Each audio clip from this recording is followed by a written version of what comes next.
You ever step off a plane after half a year living out of a backpack, jet-lagged, hungry, mind still spinning from haggling in Bangkok, and before you even get your luggage to the curb, you've got some HOA Karen screaming, "Your moving truck is illegal." Yeah, that happened. I'm barely awake, dragging my life out of a rideshare, and this lady's already dialing 911 like I'm some threat to national security. Welcome home, right? Cops show up because one suburban dictator can't stand the sight of a moving truck. But what she didn't know, who I was, what I'd learned overseas, and just how deep her own little rabbit hole went. And let me tell you, what I uncovered in the next few days flipped her perfect world inside out. So, August 25th, I'm finally home, my first real place, a fixer-upper, coming off 6 months solo through Thailand, Vietnam, Cambodia. I could survive on $20 a day, talk my way past border guards, make friends in night markets. I was craving peace, maybe a hot shower, definitely not a battle with neighborhood management. But what I walked into was Monica Brooks' domain. HOA president. Full-time tyrant. Picture this. 9 a.m. I'm still on Asian time, sleep-deprived, and wearing the same shirt from yesterday. When Monica storms over, pressed khakis, HOA president, polo, measuring tape swinging like a sheriff's gun belt, binder hugged to her chest like a riot shield. Her look? That shade of blonde you only get by demanding the manager every Saturday. If they cast a Karen, HOA edition movie, she's the poster child. She doesn't even let me put my box down.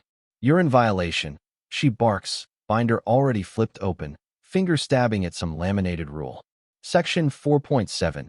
Moving vehicles can't park more than 2 hours, no board approval. You've been here since 7.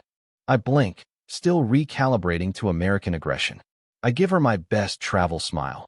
"Hey there, I'm Timothy Scott, 24, Maple Street. Just got here. Maybe we can work something out." She looks like I offered to sell her black market knockoff watches. Then, right on cue, Monica's dialing the cops like I've set the neighborhood on fire. And that's when I spot her Mercedes, silver, sparkling, HA1 vanity plates, taking up prime guest parking, leaves piled around the tires like it's fossilizing into the asphalt. I mean, you've got to be kidding me. She's calling the police over 2 hours, while her own car's squatted there so long the HOA should be charging rent. Cops roll up. Officer Rivera, middle-aged, dead-eyed. You know the type who's seen too many HOA wars for one lifetime. Monica's throwing down binder legalese, gesturing wildly. Rivera walks around, checks the truck, the Mercedes, then shoots me a look. "Sir, this looks like a civil matter. Handle it like adults." He gives Monica a look that says, "Lady, please." He leaves. Monica straightens up, announces I've got an hour to move, then struts off, binder swinging, like she's conquered Rome. That's when I meet Maya. Next door, 2 coffees, tired smile.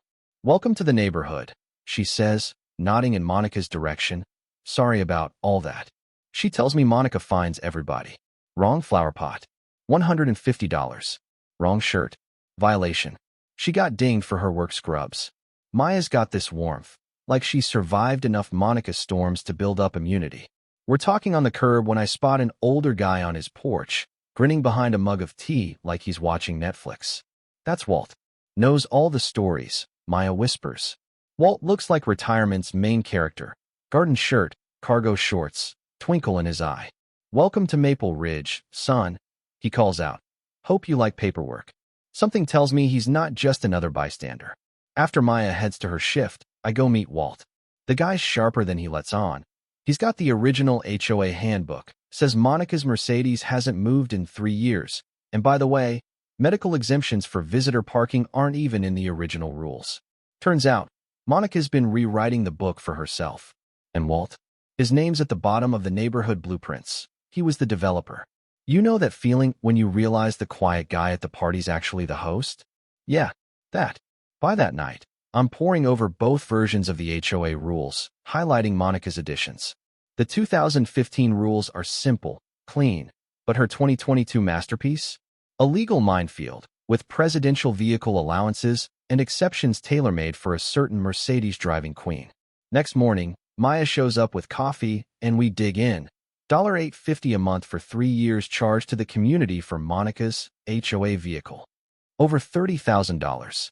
She's been driving on the neighborhood's dime, while handing out violations for minor infractions. I double-check. No such allowance in any state. I call property management companies. Nope, that's fraud, they say. That's when Monica escalates. $200 violation for my white fence. Apparently, all fences must be HOA gray, but the fence was white when I bought the place. Now it's war. I start documenting everything. Photos, emails, timestamps. Monica's car, parking spots, violations, every shady amendment in her rulebook. Maya joins in, finds receipts for Monica's parking scams. Board meeting comes, and boom, my parking request is approved. Monica's monopoly is over. Watching her try to move that Mercedes after 3 years? Cinematic. She's out there sweating, doing three-point turns like she's on a Top Gear challenge, muttering to herself. Neighborhoods watching from their windows, popcorn time. And karma? Monica drops her paperwork. Maya's golden retriever barrels through, and suddenly HOA invoices are scattered all over the street. I pick one up: tree removal, lawn care, auto services, all billed to Monica's address, but charged to the HOA. She lunges for the papers like they're nuclear secrets. I start hearing neighbor stories. $200 for a garden gnome, fines for sidewalk chalk, you name it. The more we dig, the uglier it gets. Janet, the old treasurer, meets me at a coffee shop, hands me a file. She was fired for insubordination after questioning Monica's expenses. She's got it all: emails, invoices, even recordings of Monica ordering her to process payments off the books. Legal fees for Monica's divorce, personal coffee runs, maintenance at her house, all charged to the community. Over $48,000. Meanwhile, Monica's retaliation gets pettier: fines for porch lights, noise, anything. But it's desperate now. She's getting sloppy.